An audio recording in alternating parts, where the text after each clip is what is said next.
Hi everyone, welcome to EA Science Park. இந்த சேனலை subscribe பண்ணாதாக்கள் மறக்காமல் சப்ஸ்கிரைப் பண்ணுங்கள், பக்கத்தில் இருக்கிற பெல் ஐக்கனையும் ப்ரெஸ் பண்ணுங்கள். இப்போ நாங்கள் வீடியோக்குள்ளே போகலாம். இப்போ நாங்கள் 2023ஆம் ஆண்டு கெமிஸ்ட்ரி பேப்பரில் இருக்கிற 31வது கேள்வியிலேருந்து 40 வரையான கேள்விகளுக்கான எக்ஸ்பிளனேஷனை பார்க்க போகிறோம். 31வது கேள்வியை பார்ப்போம். வெப்பநிலை அதிகரிக்கையில் ஒரு ரசாயன தாக்கத்தின் வீதம் ஏன் அதிகரிக்கிறது என்பதை பின்வரும் கூற்றுக்களில் எது சரியாக காட்டுது என்று கேட்குறாங்க. இப்போ முதலாவது ஏ கூற்று பார்த்தோம்னா உயர் வெப்பநிலையில் தாக்கத்தின் ஏவற் சக்தி குறைகின்றது என்று சொல்லிக்கிறாங்க. எங்களுக்கு தெரியும் ஒரு ரசாயன தாக்கத்தின் ஏவற் சக்தி மாற்றுறது ஊக்கி மட்டும்தான். மற்ற ஒரு காரணிகளும் அந்த ரசாயன தாக்கத்தின் ஏவற் சக்தியை மாற்றாது. எனவே வெப்பநிலையாலும் ஏவற் சக்தி மாற்றப்படாது. இங்கே வெப்பநிலையால் தாக்கத்தின் ஏவற் சக்தி குறைக்கப்படுதுன்னு சொல்கிறாங்க. எனவே ஏ கூற்று பிழை. பி கூற்று பார்த்தீங்கன்னா ஒரு வெப்பநிலையில் தாக்கத்தின் ஏவற் சக்தி அதிகரிக்குதுன்னு சொல்கிறாங்க. நான் முதலே சொன்ன மாதிரி தாக்கத்தின் ஏவற் சக்தி ஊக்கியால் மட்டும்தான் மாற்றப்படும். எனவே பி கூற்று பிழை. சி கூற்று பார்த்தீங்கன்னா உயர் வெப்பநிலையில் தாக்கி மூலக்கூறுகளின் ஒவ்வொரு மோதுகையிலும் விளைபொருள்கள் உண்டாகின்றன சொல்கிறாங்க. ஒரு தாக்கத்தில் 2 தாக்கி மூலக்கூறுகள் சேர்ந்து சரியான மோதுகையில் மோதினா மட்டும்தான் எங்களுக்கு விளைபொருள் உண்டாகுது. எனவே வெப்பநிலை அதிகரிக்க அந்த தாக்கி மூலக்கூறுகள் சரியாக மோதுகிற அந்த வீதம், அந்த சதவீதம் அதிகரிக்க போகுது. ஆனால் எல்லா மோதுகைகளும் விளைபொருளை உண்டாக்குற மாதிரி மோதுமான்னு சொன்னால் அது நாங்கள் சொல்லிடலாம். எல்லாம் அப்படி மோத பொருள், ஆனால் அந்த சரியாக மோதுகிற வீதம் அதிகரிக்கும். எனவே சி கூற்று பிழையான கூற்றாக இருக்க போகுது. டி கூற்று பார்த்தோம்னா உயர் வெப்பநிலையில் தாக்கத்தின் ஏவற் சக்தியிலும் பார்க்க கூடுதலான சக்தியை கொண்ட மோதுகைகளின் பின்னம் அதிகரிக்கும். இதுதான் ஒரு வெப்பநிலை அதிகரிக்கும் போது தாக்கத்தின் வீதம் அதிகரிக்கிறதுக்கான சரியான கூற்றாக இருக்குது. ஏனென்றால் வெப்பநிலை அதிகரிக்கக்குள்ள மூலக்கூறுகள இயக்க சக்தி கூடுறதால அது ஏவற் சக்தியை தாண்ட மூலக்கூறுகள பின்னம் அதிகரிக்கிறதால தாக்கு வீதம் அதிகரிக்கும். எனவே டி கூற்று சரியான கூற்று. எனவே டி மட்டும் சரின்றபடியாக 31வது கேள்விக்கு டி மட்டும் 5வது விடையில் வரப்போகுது. இப்போ நாங்கள் 32வது கேள்வியை பார்ப்போம். இதில் அட்கைன்களோட ஊக்கல் ஐதரசன் ஏற்றத்தினால் 3 ஈத்தைல் ஹெக்சைனு தார சேர்வைகள் இதுக்குள்ளே எதுன்னு கேட்குறாங்க. அப்போ எங்களுக்கு தெரியும் அட்கைனோட ஊக்கல் ஐதரசன் ஏற்றங்கள் எங்களுக்கு தெரியும் H2ஓட நாங்கள் பலேடியம் ஊக்கியை சேர்த்து ஹீட் பண்ணிக்குள்ள அந்த triple bond carbon single bond carbon சங்கிலியாக மாறப்போகுது. அப்போ இங்கே முதலாவது சேர்வைக்கு நாங்கள் அதை போட்டோம்டா எங்களுக்கு இங்கே ட்ரிபிள் பாண்ட் இருக்குது. அப்போ இதை நாங்கள் சிங்கிள் பாண்டை மாற்றினோம்டா எங்களுக்கு CH2 CH3 வரும். அப்போ இப்போ நாங்கள் இதை பேரிடு, அதாவது IUPAC பேரிடு முறையில் நாங்கள் பயன்படுத்தி பேரிட்டோம்டா எங்களுக்கு இங்கே ஈத்தைல் கூட்டம் இருக்குது. அப்போ நாங்கள் இந்த சங்கிலி எடுத்தோம்டா 1 2 3 4 5 6 3வது கார்பனோட ஈத்தைல் கூட்டம் இருக்குது. அப்போ எங்களுக்கு என்ன பேர் வரப்போகுது? 3 ஈத்தைல் 6 கார்பன் சங்கிலினபடியாக ஹெக்ஸ் ஆல்கேனின்றபடியாக ஏன்னு இருப்பது. இதான் அவங்க கேட்ட பேராக இருக்க போகுது. எனவே ஏ சரியான சேர்வையாக இருக்க போகுது. பி சேர்வையை பார்ப்போம். இங்கே பார்த்திங்கன்னா முனைவு கார்பனோட ட்ரிபிள் பாண்ட் இருக்குது. அப்போ இதுக்கு நாங்கள் இதே பொறிமுறையை அதாவது இதே தாக்கத்தை போட்டோம்னா எங்களுக்கு இந்த ட்ரிபிள் பாண்ட் போய் CH3 CH2 வரப்போகுது. அப்போ இதில் நாங்கள் இனி பேரிட்டு பார்த்தோம்னா இங்கே ஈத்தைல் கூட்டத்தை எடுத்தோம்னா எங்களுக்கு ஈத்தைல் கூட்டத்துக்கு குறைவான நம்பர் வர மாதிரி பேரிடணும். அப்போ எங்களுக்கு குறைவான நம்பருண்டா அது 2 ஈத்தைல் ஹெக்சேன் வரப்போகுது. ஆனால் எங்களுக்கு அவங்க கேட்டது எது 3 ஈத்தைல் ஹெக்சேனை தாரந்து. எனவே இந்த சேர்வை நாங்கள் எப்படி போட்டாலும் எங்களுக்கு 2 ஈத்தைல் ஹெக்சேன் தான் வரும். எனவே அது பிழையான சேர்வையாக இருக்க போகுது. சி சேர்வையை பார்ப்போம். இதுக்கு இங்கே ட்ரிபிள் பாண்ட் இருக்குது. அப்போ அதை நாங்கள் இந்த தாக்கத்தின் உட்படுத்தினோம்னா CH3 CH2 வரப்போகுது. எனவே இதுக்கு நாங்கள் இப்போ பேரிட்டு பார்த்தோம்னா இங்கே ஈத்தைல் இருக்குது. அப்போ 1 2 3 4 5 6 3வது கார்பனோட ஈத்தைல் கூட்டம் இருக்குது. அப்போ எங்களுக்கு அதே மாதிரி 3 ஈத்தைல் ஹெக்சேன் தான் வரப்போகுது. எனவே இந்த சேர்வை சரியான சேர்வையாக இருக்க போகுது. டி சேர்வையை பார்ப்போம். இங்கே ட்ரிபிள் பாண்ட் கார்பன் இருக்குது. அப்போ அதை நாங்கள் இந்த தாக்கத்துக்கு உட்படுத்தினோம்னா சிங்கிள் பாண்ட் கார்பனாக மாறப்போகுது CH2 CH2 வரும். இப்போ நாங்கள் இதுக்கு பேரிட போட்டோம்னா இங்கே ஈத்தைல் கூட்டம் இருக்குது. அப்போ இதை நாங்கள் நம்பர் பண்ணோம்னா 1 2 3 4 5 6 அப்போ 3வது கார்பனோட ஈத்தைல் கூட்டம் இருக்குது. எனவே இதுக்கும் 3 ஈத்தைல் ஹெக்சேன் தான் வரப்போகுது. எனவே இந்த சேர்வையும் சரியான சேர்வையாக போகுது. எனவே இந்த கேள்விக்கு ACD மூன்றும் சரியான சேர்வையாக இருக்க போகுது. எனவே இந்த கேள்விக்கு 5வது விடையாக இருக்க போகுது. 33வது கேள்வி பார்ப்போம். இதில் வந்து எந்த கூற்று சரியானது அல்லது சரியான கூற்றுக்கள்னு கேட்குறாங்க. இப்போ முதலாவது ஏ கூற்று பார்த்தோம்னா அமுக்கம் அதிகரிக்கும் போது திரவத்தின் கொதிநிலை குறைகின்றதுன்னு சொல்கிறாங்க. எங்களுக்கு தெரியும் ஒரு திரவத்தின் ஒரு பாத்திரத்தில் இருக்கிற திரவம் வந்து எப்போ கொதிக்க போகுதுண்டா அதை சுற்றி நிரம்பலாவி அமுக்கம் இருக்கும். அந்த நிரம்பலாவி அமுக்கத்தை நாங்கள் PA என்று எடுத்தோம்டா வளிமண்டல அமுக்கம் Pண்டா எப்போ வளிமண்டல அமுக்கத்துக்கு நிரம்பலாவி அமுக்கம் சமனாக வருதோ அப்போ தான் P = PAயில் தான் அந்த திரவம் வந்து கொதிக்க போகுது. அப்போ அமுக்கம் அதிகரிக்குது, அதாவது வளிமண்டல அமுக்கம் அதிகரிக்குதுண்டா அந்த வளிமண்டல அமுக்கம் அதிகரிக்கிறதோட PAயும் அதிகரித்தாதான் வளிமண்டல அமுக்கத்தை சமப்படுத்துகிற ஒரு கணம் பெறும். அப்போ தான் அந்த கூடிய அமுக்கத்தில் அதால் கொதிக்க முடியும். அப்போ PAயும் வந்து அமுக்கம் அதிகரிக்கக்குள்ளே அதிகரிக்கணும். அப்போ நிரம்பலாவி அமுக்கம் அதிகரித்தாதான் அது வந்து கொதிக்கும். அப்போ அது அமுக்கம் அதிகரிக்கிறதுக்கு என்ன நடக்கணும், அது வந்து என்ன நல்லா கொதிக்கணும். கொதிக்கிறதுக்கு அதோட கொதிநிலையை விட கூடின கொதிநிலையில் கொதித்தாதான் கூடின நிரம்பலாவி அமுக்கம் பெறும். எனவே இங்கே அவங்க சொன்னது அமுக்கம் அதிகரிக்கும் போது திரவத்தின் கொதிநிலை குறைகின்றதுன்னு சொல்கிறாங்க. இல்லை, கொதிநிலை அதிகரிக்கணும். எனவே ஏ கூற்று பிழை. ஏ கூற்று பிழைண்டா பி கூற்று வந்து அதோட ஆப்போசிட் தந்துக்கிறாங்க. அதாவது அமுக்கம் அதிகரிக்கும் போது ஒரு திரவத்தின் கொதிநிலை அதிகரிக்கிறது, அதுதான் சரியான கூற்று. அப்போ பி சரி, ஏ பிழை. சி கூற்று பார்ப்போம். எவரெஸ்ட் சிகரத்தின் உச்சியில் 100 பாய்சியிலும் குறைந்த ஒரு வெப்பநிலையில் நீரை கொதிக்க வைக்கலாம். எங்களுக்கு தெரியும் எவரெஸ்ட் சிகரம் வந்து எங்களோட கடல் மட்டத்தை விட மிகவும் கூடிய உயரத்தில் இருக்க போது. எனவே அங்கே வந்து அமுக்கம் வந்து சாதாரண வளிமண்டல அமுக்கத்தை விட குறைவான அமுக்கத்தில் இருக்க போகுது. எனவே முதல் கூடின மாதிரி இங்கே இப்போ குறைவான வளிமண்டல அமுக்கம் இருக்க போகுது. அப்போ சாதாரண வளிமண்டல அமுக்கத்தில் இருக்கிற நிரம்பலாவி அமுக்கத்தை விட குறைவான நிரம்பலாவி அமுக்கம் இருந்தாலே இந்த திரவம் கொதிக்க போகுது. எனவே எங்களுக்கு 100 பாய்சியை விட குறைவான PA இருந்தாலே அது கொதிக்கும். எனவே இவங்க சொல்லிக்கிறாங்க எவரெஸ்ட் சிகரத்தின் உச்சியில் 100 பாய்சிலும் குறைந்த ஒரு வெப்பநிலையில் நீரை கொதிக்க வைக்கலாம். அது வந்து சரியான கூற்றாக இருக்க போகுது. டி கூற்றை பார்ப்போம். ஒரு மூடிய விரைத்த கொள்கலத்தில் நீரை ஆவியாக்க முடியாது. ஒரு மூடிய விரைத்த கொள்கலத்தில் நீர் இருக்குதுண்டா அது நிரம்பலாவி அமுக்கத்தை அடைகிற வரைக்கும் அதை நாங்கள் கொதிக்க வைக்கலாம். அப்போ அது வந்து நிரம்பலாவி அமுக்கம் வார வரைக்கும் அது வந்து கொதித்து ஆவியாகி கொண்டு தான் இருக்கும். நிரம்பலாவி அமுக்கத்தை அடைஞ்ச பிறகு என்ன நடக்கும்டா இந்த பாத்திரத்தோட மோதி அது ஒடுங்கி திரும்ப நீராக மாறும். எனவே ஆவியாகிறது ஒடுங்கிறது ஒரு சமநிலையில் இருக்க போகுது. எனவே இங்கே அவங்க ஆவியாகாதுன்னு சொல்கிறாங்க, அது கட்டாயம் ஆவியாக போகுது. எனவே டி கூற்று வந்து பிழையான கூற்றாக இருக்க போகுது. எனவே எங்களுக்கு 33வது கேள்விக்கு பியும் சியும் சரி, அது வந்து 2வது விடையாக இருக்க போகுது. 34வது கேள்வியை பார்ப்போம். அதாவது பீத்தோப்பு மூலங்களும் அவற்றின் சேர்வைகளையும் பற்றி இது சரியான கூற்று அல்லது கூற்றுக்கள்னு கேட்குறாங்க. அப்போ முதலாவது கூற்று ஏ பார்த்தோம்டா நீருடன் PCl5யும் HCl2வும் தாக்கி விளைபொருளாக H3PO4ம் சல்ஃபரும் முறையை உருவாகின்றதுன்னு சொல்கிறாங்க. அப்போ இதை நாங்கள் பார்க்குறதுக்கு எங்களுக்கு குளோரைடுகள்கிட்ட நீரேற்ற தாக்கம் தெரிஞ்சிருக்கணும். அப்போ எங்களுக்கு தெரியும் PCl5 வந்து நீரோட தாக்கம், அது 2 வடிகளில் நீரோட தாக்கம். ஒன்று வந்து குறைவான நீர், அடுத்தது வந்து மிகையான நீரோட தாக்கம். குறைவான நீரோட தாக்கிச்சுன்னா எங்களுக்கு POCl3யும் HCl வரும். அதே மாதிரி மிகையான நீரோட தாக்கினா எங்களுக்கு H3PO4ம் HCl வரும். அப்போ இங்கே வந்து அவங்க H3PO4 உருவாகும்னு சொல்லிக்கிறாங்க. அது வந்து மிகையான நீரோட உருவாக போகுது. எனவே அது சரியானதாக இருக்க போகுது. அடுத்தது HCl2க்கு பார்த்தோம்னா அதுக்கு ஒரே ஒரு தாக்கம் தான் இருக்குது. அதாவது HCl2 நீரோட தாக்கினா எங்களுக்கு H2SO3யும் சல்ஃபரும் HClம் வரும். இதில் வந்து அவங்க சல்ஃபர் ஒரு விளைபொருளாக வரும்னு சொல்கிறாங்க. அப்போ அது சரியாக இருக்க போகுது. எனவே ஏ கூற்று எங்களுக்கு சரியான கூற்றாக இருக்க போகுது.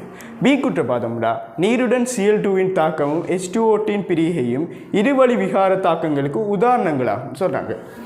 எங்களுக்கு இருவழி விகாரம் தாக்கம் தெரியணும். என்னென்னா ஒரு மூலத்தில் சேர்வையில் இருக்கிற ஒரு மூலம் வந்து ஒரே நேரத்தில் ஒட்சியேற்றலுக்கும் தாழ்த்தலுக்கும் உட்பட்டால் அது ஒரு இருவழி விகார தாக்கம்னு சொல்லுவோம். எனவே எங்களுக்கு தெரியும் H2O2 பிரிகை வந்து எப்படி வரப்போகுது. H2O2 வந்து H2O-ஆகவும் O2-ஆகவும் பிரிய போகுது. அப்போ இப்படி பிரியக்குள்ள இங்கே வந்து ஆக்சிஜனுக்கு இதில் ஒட்சியேட்டன் என்ன இருக்க போகுது, இங்கே அதுக்கு -1 இருந்திருக்க போகுது. இதில் வந்து பார்த்திங்கன்னா ஆக்சிஜனில் 0 இதில் வந்து -2 இருக்குது. எனவே இந்த ஆக்சிஜன் மூலகம் வந்து பார்த்திங்கன்னா -1லேருந்து ஒட்சியேட்டப்பட்டு 0க்கு வந்திருக்கு. அதே மாதிரி தாழ்த்தப்பட்டு -2க்கு வந்திருக்கு. எனவே இது வந்து ஒரு இருவழி விகார தாக்கம். அதே மாதிரி குளோரின் தாக்கத்தை பார்த்தோம்னா அது வந்து நீரோட தாக்கி என்ன வரப்போகுது எங்களுக்குண்டா HClம் HOClம் வரும். எனவே இந்த தாக்கமும் பார்த்தீங்கன்னா ஒரு இருவழி தாக்கம். ஏனென்றால் குளோரினில் பார்த்தீங்கன்னா 0 ஆக்சிஜேற்ற நிலையில் இருக்குது, HCl பார்த்தீங்கன்னா குளோரின் ஆக்சிஜேற்ற -1, HOCl பார்த்தீங்கன்னா +1 இருக்குது. எனவே ஒரே நேரத்தில் ஒக்சியேற்றலுக்கும் தாழ்த்தலுக்கும் உட்பட்டிருக்கு. எனவே இதுவும் ஒரு இருவழி விகார தாக்கம்னு சொல்லலாம். எனவே பி கூற்று வந்து சரியான கூட்டாக இருக்குது. சி கூற்று பார்ப்போம். மிகையான NH3உடன் Cl2 வாயுவின் தாக்கத்தின் போது கிடைக்கும் விளைபொருட்கள் நீரை தொற்று நீக்க பயன்படுத்தப்படலாம். உங்களுக்கு தெரியும், அமோனியா வந்து நீரோட தாக்கிச்சுண்டா, அதாவது அமோனியா வந்து Cl2ஓட தாக்கிச்சுண்டா எங்களுக்கு என்ன விளைவுகளாக வரப்போகுதுண்டா N2வும் HClலும் விளைவாக வரப்போகுது. இதை நாங்கள் சமப்படுத்தினோம்டா எங்களுக்கு இங்கே 2 இங்கே 3 வரும். அப்போ இதில் பார்த்தீங்கன்னா N2 வந்து ஒரு தொற்று நிற்கிற பதார்த்தம் இல்லை, அதே மாதிரி HClலும் தொற்று நிற்கிற பதார்த்தம் இல்லை. எது தொற்று நிற்கிற பதார்த்தம்டா எங்களுக்கு இந்த HOCl இதுதான் தொற்று நிற்கிற பதார்த்தம். அப்போ அவங்க NCl3 சொல்லியிருந்தால் அதை நாங்கள் நீரோட நீரேற்றக்குள்ளே HOCl வந்திருக்கும், அது தொற்று நீக்கிறதா இருக்கும். ஆனால் இங்கே அவங்க NH3Cl2ஓட போடைக்குள்ளே எங்களுக்கு N2வும் HCl தான் கிடைப்பது. எனவே சி கூட்டும் பிழையான கூட்டம் இருக்கப்போது. டி கூட்டை பார்த்தோம்னா SO2 வாயு வந்து ஒரு தாழ்த்தும் கருவியாக தொழிற்பட முடியாதுன்னு சொல்கிறாங்க. எங்களுக்கு தெரியும் SO2 வாயுவில் சல்ஃபர் அண்ட் ஒட்சியேற்ற நிலை என்ன இருக்க போகுது, +4 இருக்க போகுது. +4 இருக்கிறபடியாக அது வந்து -2 வரைக்கும் தாழ்த்தப்படலாம். அதே மாதிரி பார்த்தீங்கன்னா +6 வரைக்கும் ஒட்சியேற்றப்படலாம். எனவே சல்ஃபர் வந்து ஒட்சியேற்றப்பட்டால் மற்ற கருவியில் அது தாழ்த்த போகுது. எனவே தாழ்த்து கருவியை செயற்படும் கட்டாயம். எனவே இந்த கூற்றும் வந்து பிழையான கூட்டாக இருக்கும் போது, ஏனென்றால் சல்ஃபர் SO2 வந்து ஒரு தாழ்த்து கருவியை தொழிற்பட முடியாதுன்னு சொல்கிறாங்க. எனவே பிழையாக இருக்கும் போது. எனவே எங்களுக்கு 34வது கேள்விக்கு ஏயும் பியும் சரி முதலாவது விட வரப்போகுது. இப்போ நாங்கள் 35வது கேள்வியை பார்ப்போம். அதில் வந்து சொல்கிறாங்க அட்கோல் பற்றிய பின்வரும் கூற்றுகளில் இது வந்து சரியான கூற்று அல்லது கூற்றுக்கள்னு கேட்குறாங்க. முதலாவது ஏ கூற்றை பார்த்தோம்னா ஆல்கஹால்களுக்கும் HBrக்கும் இடையே உள்ள தாக்கத்தில் புரோமோ அட்கின்கள் கிடைக்கும் போது வெளியேறும் கூட்டம் OH- அயன் ஆகும்னு சொல்கிறாங்க. அப்போ எங்களுக்கு ஆல்கஹாலுக்கும் HBrக்கும் இடையிலான தாக்கத்தில் பொறிமுறை நாங்கள் ஃபஸ்ட்டு பார்த்தோம்னா ROH ஒரு ஆல்கஹால் எடுப்போம், அதே மாதிரி HBrோட அதை தாக்கமுறை செய்தோம்னா எங்களுக்கு தெரியும் இந்த HBrல Br வந்து முனை மின்னத்தன்மை கூடினபடியாக அது டெல்டா மைனஸ் டெல்டா இங்கே ப்ளஸ் இருக்க போகுது. எனவே இங்கே இருக்கிற ஆக்சிஜன் அணுவில் பார்த்திங்கன்னா 2 இலத்திரன் சோடி இருக்குது. அப்போ இங்கே வந்து ஒரு டெல்டா ப்ளஸ் உருவாகிறபடியாக ஹைட்ரஜனில் அந்த இலத்திரன் பற்றாக்குறையை நிவர்த்தி செய்கிறதுக்கு இந்த ஆக்சிஜன் வந்து அந்த இலத்திரன் சோடியை வந்து இந்த ஹைட்ரஜனுக்கு வழங்க போகுது. எனவே இந்த ஹைட்ரஜனுக்கு வழங்குறபடியாக இந்த பிணைப்பு வந்து உடைஞ்சு Br- போகும். அப்போ இதுக்கு பிறகு பார்த்தீங்கன்னா எங்களுக்கு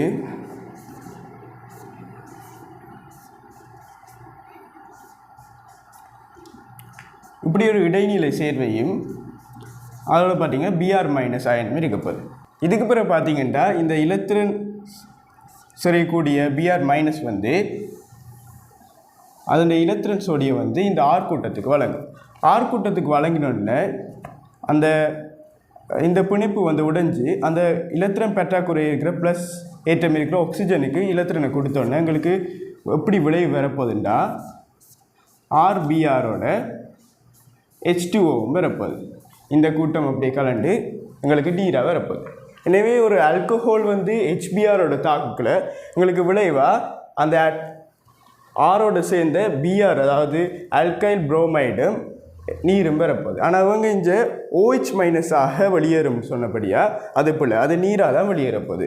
எனவே ஏ கூற்று பிழையான கூற்று. பி கூற்றை பார்த்தோம்னா ஆல்கஹால்களை செறிந்த H2SO4உடன் வெப்பமாக்குவதால் சில அட்கின்களை தயாரிக்கலாம் சொல்கிறாங்க. அது வந்து சரியான கூற்றாக இருக்க போகுது. ஏனென்றால் எங்களுக்கு தெரியும் ஒரு ஆல்கஹால் எடுத்தோம்னா இதை வந்து ஆர் கூட்டத்தை நாங்கள் ஒரு ஈத்தைல் கூட்டமாக எடுப்போம். அப்போ அதுக்கு நாங்கள் செறிந்த H2SO4 போட்டோம்னா உங்களுக்கு தெரியும் நீர் அகற்றப்பட்ட ஒரு நீக்கல் தாக்கம் நடக்குது.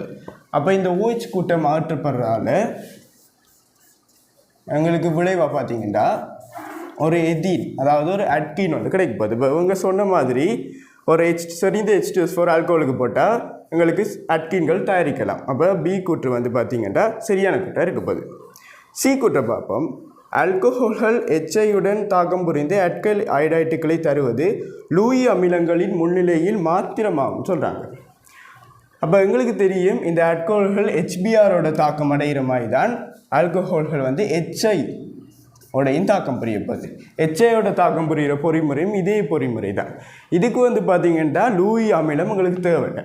HBrோட நோமலாக தாக்குற மாதிரி தான் HIயோடையும் தாக்கம். ஆனால் எங்களுக்கு எப்போ லூயி அமிலம் தேவைப்படும்னா ஆல்கஹாலோட நாங்கள் HCl சேர்க்கக்குள்ள தான் எங்களுக்கு லூயி அமிலமும் இன்னொன்று தேவைப்படும். ஏன்டா HCl வந்து HBr HI மாதிரி இந்த பிணைப்பு வந்து இலவாக பிரியாது. HClக்கு வந்து நாங்கள் கூட சக்தி கொடுத்தா இந்த பிணைப்பு பிரிக்கொண்டபடியாக எங்களுக்கு கட்டாயம் ஒரு லூயி அமிலத்தின் முன்னிலையில் தான் இந்த HClோட ஆல்கஹாலோட தாக்கம் நடக்கும். எனவே இவங்க சொல்லிக்கிறாங்க HIயுடன் லூயி அமிலம் இருக்கக்குள்ள மாத்திரம்தான் அந்த தாக்கம் நடக்கும்ண்டு. அது HCl இருந்து வந்தால் தான் அது சரியான கூட்டம் இருக்கும். எனவே C கூட்டு வந்து தவறான கூட்டம் இருக்க போகுது. டி கூட்டை பார்ப்போம். முதல் ஆல்கஹால்கள் லூகாஸ் சோதனைக்கு உட்படுத்தப்படும் போது கலங்கத்தன்மையை ஏற்படுத்தாமைக்கு முதல் ஆல்கஹால் நீரிற்கரைன்றமை காரணமாகும் சொல்கிறாங்க. அப்போ எங்களுக்கு தெரியும் லூகாஸ் சோதனை பொருட்களோட ஆல்கஹால்கள் வந்து தாக்கி ஒரு கலங்கட் சேர்வைகளை கொடுக்கும். அது நாங்கள் 3 ஸ்டெப்பில் படிச்சிருப்போம். உங்களுக்கு தெரியும் ஒரு ஆல்கஹால் வந்து முதல் ஆல்கஹால் இருக்கும், அதே மாதிரி பார்த்தீங்கன்னா புடை ஆல்கஹால்கள் இருக்கும், சரி அதே மாதிரி பார்த்தீங்கன்னா வலி ஆல்கஹால்கள் இருக்கும்,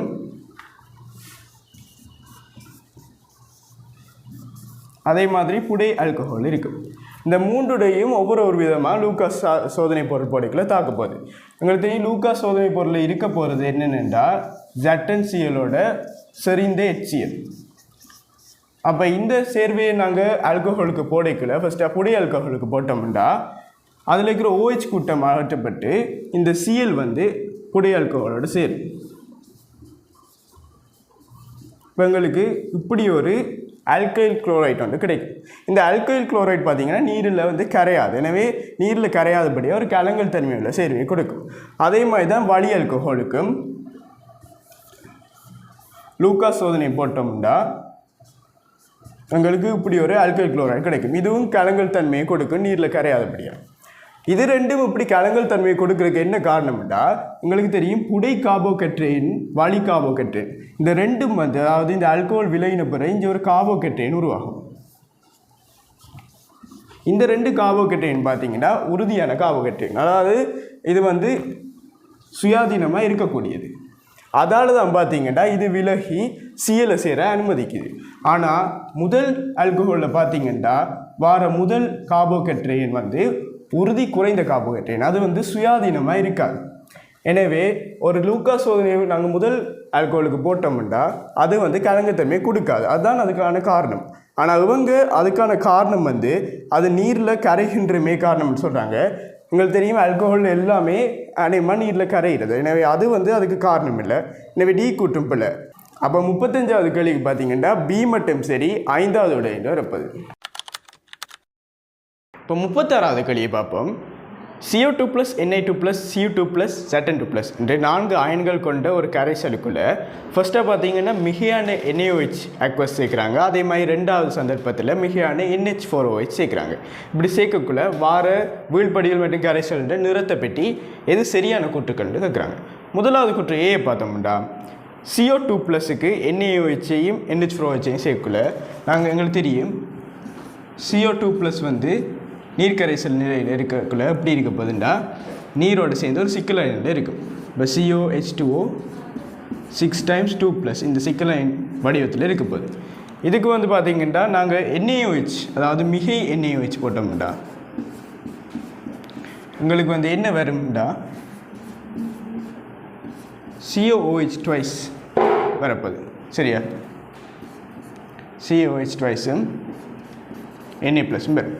அப்போ இங்கே வந்து பார்த்தீங்கன்னா COOH twice வந்து பார்த்தீங்கன்னா ஒரு பிங்க் கலர் வீழ்படிவு.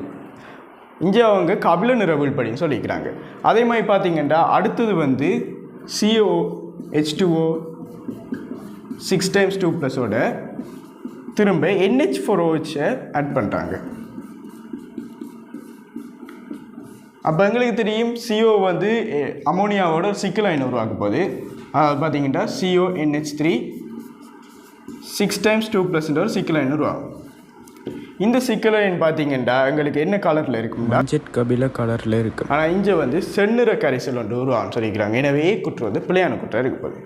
பி குற்றம் பார்ப்போம். Na2+க்கு இதே மாதிரி சேர்க்குறாங்க. இப்போ Na2+க்கு நாங்கள் ஃபஸ்ட்டாக எண்ணெயை வச்சு போட்டோம்டா அது வந்து இருக்க போகிற சிக்கலைன் வடிவம் எப்படி இருக்க போகுதுண்டா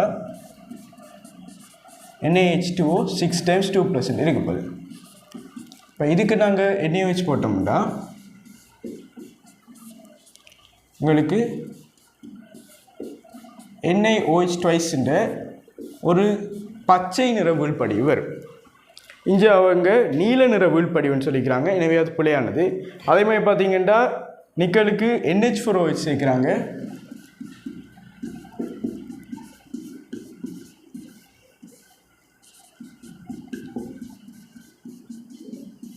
NH4OHோட அதாவது எங்களுக்கு தெரியும் நிக்கல் வந்து அமோனியா சிக்கலைன் உருவாக்கும்.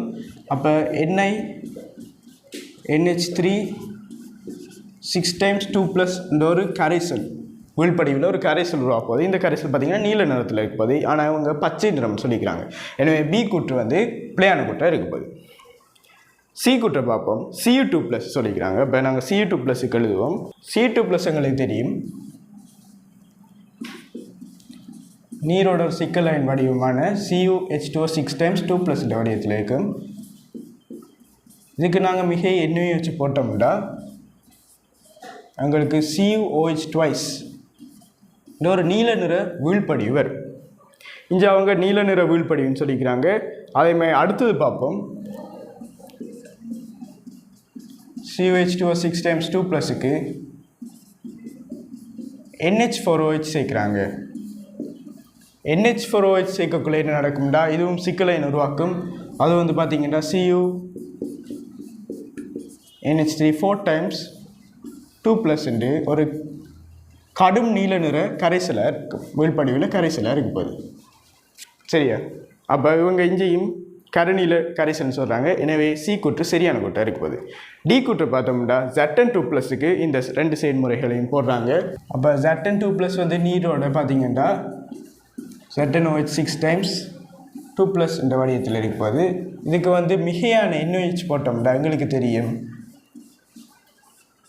ZnOH ட்வைஸ் வந்து உருவாகிற வீழ்படிவு எங்களுக்கு நார்மல் NaOH போட்டால் அப்போ இந்த வீழ்படிவு வந்து பார்த்திங்கன்னா ZnOH ட்வைஸாக இருக்கும் போது அந்த ZnOH ட்வைஸ்ன்ற ஜெலட்டின் பண்ணுற வீழ்படிவு மிகையான NaOHல் கரைஞ்சி எங்களுக்கு பார்த்திங்கன்னா ZnOH 4 டைம்ஸ் -2- இந்த ஒரு சிக்கலைனை தரப்போகுது. அப்போ இது வந்து பார்த்திங்கன்னா ஒரு நிறமற்ற கரைசலாக இருக்கும்போது. அப்போ இவங்க இங்கே சொல்கிறாங்க ஒரு நிறமற்ற கரைசலை தருமிட்டு. ஓகே, அது சரியாக இருக்கும்போது. ரெண்டாவது சந்தர்ப்பத்தை பார்ப்போம். அதாவது ZnOH ட்வைஸுக்கு அதாவது ZnH2O 6 டைம்ஸ் 2+க்கு அவங்க NH4OH சேர்க்கக்குள்ள எங்களுக்கு தெரியும் Zn சிக்கலைனை உருவாக்கும். அது பார்த்திங்கன்னா ZnNH3 6 டைம்ஸ் 2+ இந்த சிக்கலைன் இதுவும் பார்த்திங்கன்னா ஒரு நிறமற்ற கரைசலாக இருக்கும்போது இவங்களும் நிறமற்ற கரைசலை தரமுன்னு சொன்னபடியாக டி கூற்றும் சரியான கூற்று. எனவே 36வது கேள்விக்கு பார்த்திங்கன்னா சியும் டியும் சரி. அது வந்து 3வது விடையாக இருக்கும்போது. சரி, நாங்கள் இப்போ 37வது கேள்வி பார்ப்போம். இது வந்து ஒரு இண்டஸ்ட்ரியல் கேள்வி. அதில் வந்து எந்த கூற்று அல்லது கூற்றுக்கள் சரியான கூற்றுக்கள் என்று கேட்குறாங்க. இப்போ முதலாவது கூற்று ஏயை பார்த்தோம்னா மண்ணுடன் பொஸ்பேட்டு வளமாக்கிகளை சேர்த்தல் வளிமண்டலத்தில் N2O மட்டம் அதிகரிப்பதற்கு பங்களிப்பு செய்கிறதுன்னு சொல்கிறாங்க. எங்களுக்கு வளிமண்டலத்தில் N2O மட்டம் அதிகரிக்கொண்டா நாங்கள் மண்ணோட பார்த்திங்கன்னா நைட்ரஜன் வளமாக்கிகளை சேர்த்தா தான் நைட்ரஜன் இருக்கிற காரணத்தால் அந்த நைட்ரஜனோட பாக்டீரியா வந்து தாக்கமடைஞ்சு அதை பிரியடை செய்யக்குள்ளே N2O வந்து எங்களுக்கு வளிமண்டலத்தில் வரப்போகுது. ஆனால் இங்கே வந்து பொஸ்பேட்டு வளமாக்கிகள்னு சொன்னபடியாக முதலாவது கூற்று ஏ வந்து பிழையாக இருக்கப்போகுது. ரெண்டாவது கூற்று பியை பார்ப்போம். பசுக்கள் வெள்ளாடுகள் போன்ற பண்ணை விலங்குகளின் சுவாசம் வளிமண்டலத்தில் CO2 மட்டம் அதிகரிப்பதற்கு பங்களிப்பு செய்கின்றதுன்னு சொல்கிறாங்க. எங்களுக்கு தெரியும் சுவாசத்தால் எங்களுக்கு CO2 வரும் வெளியால். ஆனால் வந்து அது வளிமண்டலத்தில் இருக்கிற CO2 மட்டமாக அதிகரிக்க செய்யுதுன்னு பார்த்தீங்கன்னா அதை நாங்கள் புறக்கணிக்கலாம். ஏனென்றா பெரும்பாலும் CO2 வந்து வெளிவாரது பார்த்திங்கன்னா எங்கள்ட சுவட்டு எரிபொருள்கள் தகனத்தின் மூலம் CO2 வந்து வளிமண்டலத்தை அதிகரிப்பதற்கு பங்களிப்பு செய்யப்படுது. ஆனால் சுவாசத்தால் பார்த்தீங்கன்னா வார CO2 நாங்கள் புறக்கணிக்கலாம். ஆனால் அவங்க இங்கே CO2 மட்டம் அதிகரிப்பதற்கு அது பங்களிப்பு செய்கிறேன்னு சொல்லப்படியாக பி கூற்று வந்து பிழையாக இருக்கப்படுது. சி கூற்று பார்ப்போம். சுவட்டு எரிபொருள் தகனம் வளிமண்டலத்தில் CH4 மட்டம் அதிகரிப்பதற்கு பங்களிப்பு செய்கின்றதுன்னு சொல்கிறாங்க. சுவட்டு எரிபொருள் தகனத்தால் பார்த்தீங்கன்னா வளிமண்டலத்தில் வந்து CO2 மட்டம் தான் அதிகரிக்கப்படுது. CH4 மட்டம் அதிகரிக்குதுன்ட்டு பார்த்தீங்கன்னா அப்படி ஒன்றும் இல்லை. அதாவது CH4 மட்டம் அதிகரிக்கிறது வந்து சுவட்டு எரிபொருள் தகனம் இல்லை, அது வந்து எங்களுக்கு ஆக்சிஜன் இல்லாத தகனத்தின் மூலம்தான் எங்களுக்கு மெதேன் வாயு வரப்போகுது. இங்கே வந்து அவங்க சுவட்டு எரிபொருள் தகனம் சொன்னபடியாக இந்த சி கூற்றும் பிழையாக இருக்கப்போகுது. டி கூற்றை பார்ப்போம். உயிரெரிபொருள் தகனம் வளிமண்டலத்தில் CO2 மட்டம் அதிகரிப்பதற்கு பங்களிப்பு செய்வதில்லைன்னு சொல்கிறாங்க. இது வந்து சரியான கூற்றாக இருக்க போகுது. ஏண்டா உயிரெரிபொருள் தகனம் செய்யக்குள்ள எங்களுக்கு வளிமண்டலத்துக்கு CO2 வரப்போகுது. ஆனால் இந்த CO2 வாரதால் எங்களுக்கு வந்து அதை வளிமண்டலத்தில் அதிகரிக்காது. ஏனென்றால் உயிரெரிபொருள் வந்து உருவாகிறது இந்த தாவரங்கள் விலங்குகள் இருக்கிற இந்த கார்பனால் தான் உயிரெரிபொருள் உருவாகுது. அந்த உயிரெரிபொருள் திரும்ப ஒரு சைக்கிள் ஊடாக CO2 வெளிவரும். அது திரும்ப அந்த CO2 திரும்ப தாவரங்கள் விலங்குக்குள்ளே திரும்ப போகுது. அப்போ இது ஒரு வட்ட சுழற்சி காரணமாக சைக்கிளாக இருக்கிறபடியாக எங்களுக்கு இது வந்து வளிமண்டலத்தில் மேலதிகமாக CO2 அதிகரிப்பதற்கு பங்களிப்பு செய்ய பொருள். எனவே டி கூற்று வந்து பங்களிப்பு செய்வதில்லைன்னு சொல்கிறபடியாக அது சரியான கூட்டாக இருக்க போகுது. எனவே 37வது கேள்விக்கு பார்த்தீங்கன்னா டி மட்டும் சரி, 5வது விட வரப்போகுது. இப்போ நாங்கள் 38வது கேள்வியை பார்ப்போம். அதில் வந்து இந்த சமநிலையை தந்து இந்த சமநிலை பற்றிய கூற்றுக்கள் தந்து அதில் வந்து எது சரியான அல்லது சரியான கூற்றுக்கள்னு கேட்குறாங்க. இப்போ முதலாவது ஏ கூற்றை பார்த்தோம்னா கரைசலின் pH பெருமானத்தை கூட்டுதல் COH2 சொலிடின் கரைதிறனை குறைக்கின்றதுன்னு சொல்கிறாங்க. அப்போ pH கூட்டினா என்ன நடக்கும்? உங்களுக்கு தெரியும், pH கூடினா அதன் மூலத்தன்மை கூடுது. அதாவது OH மைனஸ் என்ற சரிவு கூறுறதால தான் pH நான் கூட்டலாம். அப்போ இங்கே வந்து pH கூறால் OH மைனஸ் சரிவு கூடுது. அப்போ OH மைனஸ் சரிவு கூட்டினா என்ன நடக்கும்? இந்த விளைவில் முதலே OH மைனஸ் இருக்குது. அப்போ OH மைனஸ் சரிவு கூட்டினா OH மைனஸுக்கும் ஒரு பொது அயன் விளைவு ஏற்படுறதால பார்த்தீங்கன்னா இந்த தாக்கம் வந்து பார்த்தீங்கன்னா இடப்பக்கம் நோக்கி நகரும். ஏன்னா இங்கே வந்து சரிவு கூட போகுது.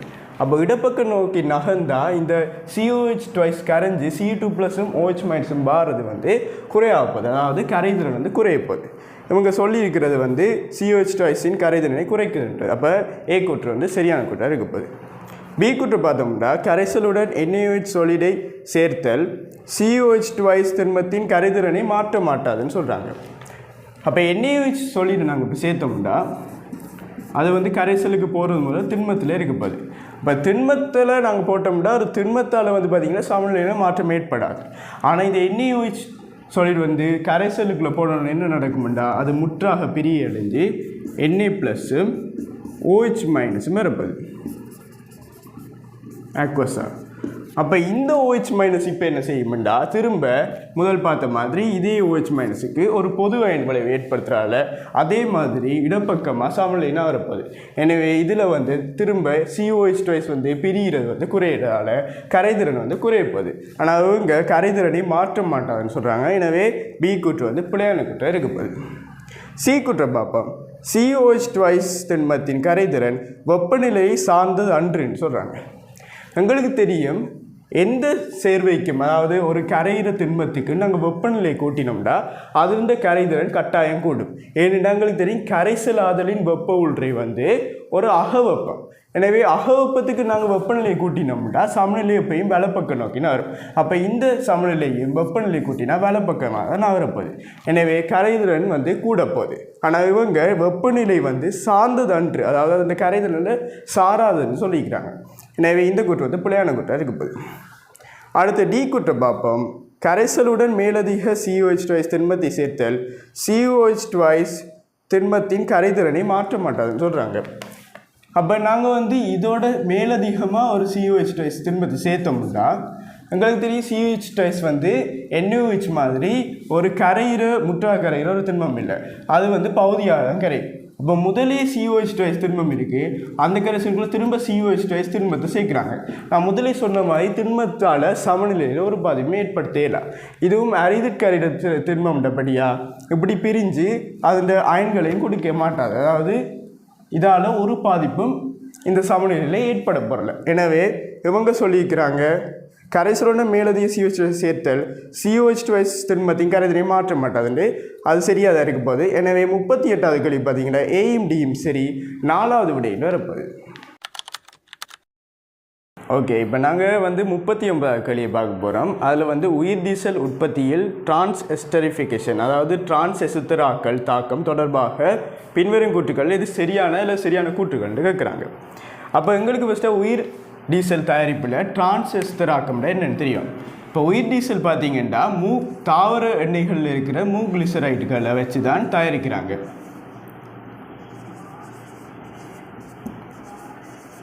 இந்த கிளிசரைட்டுகளை என்ன செய்வாங்கன்னா ஊக்கியாக எண்ணெயை வச்சு பயன்படுத்துவாங்க. இப்படி ஊக்கி எண்ணெயை வச்சு பயன்படுத்தி கிளிசரைட்டுகளை மீத்தைல் எசுத்தராக மாற்றுவாங்க.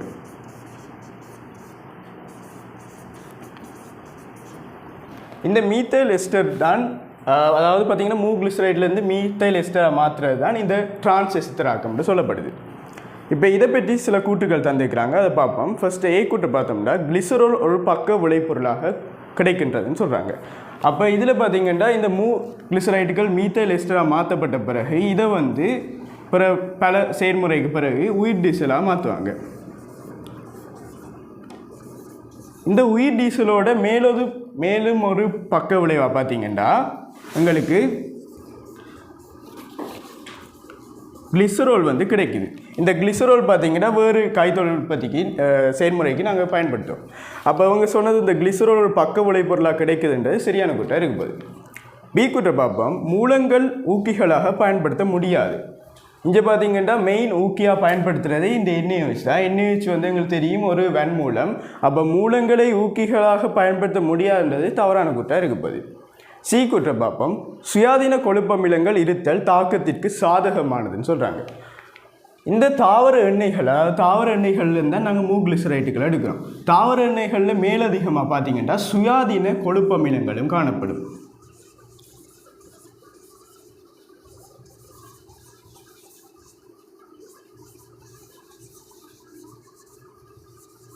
இந்த சுயாதீன கொழுப்பமிலங்கள் பார்த்தீங்கன்னா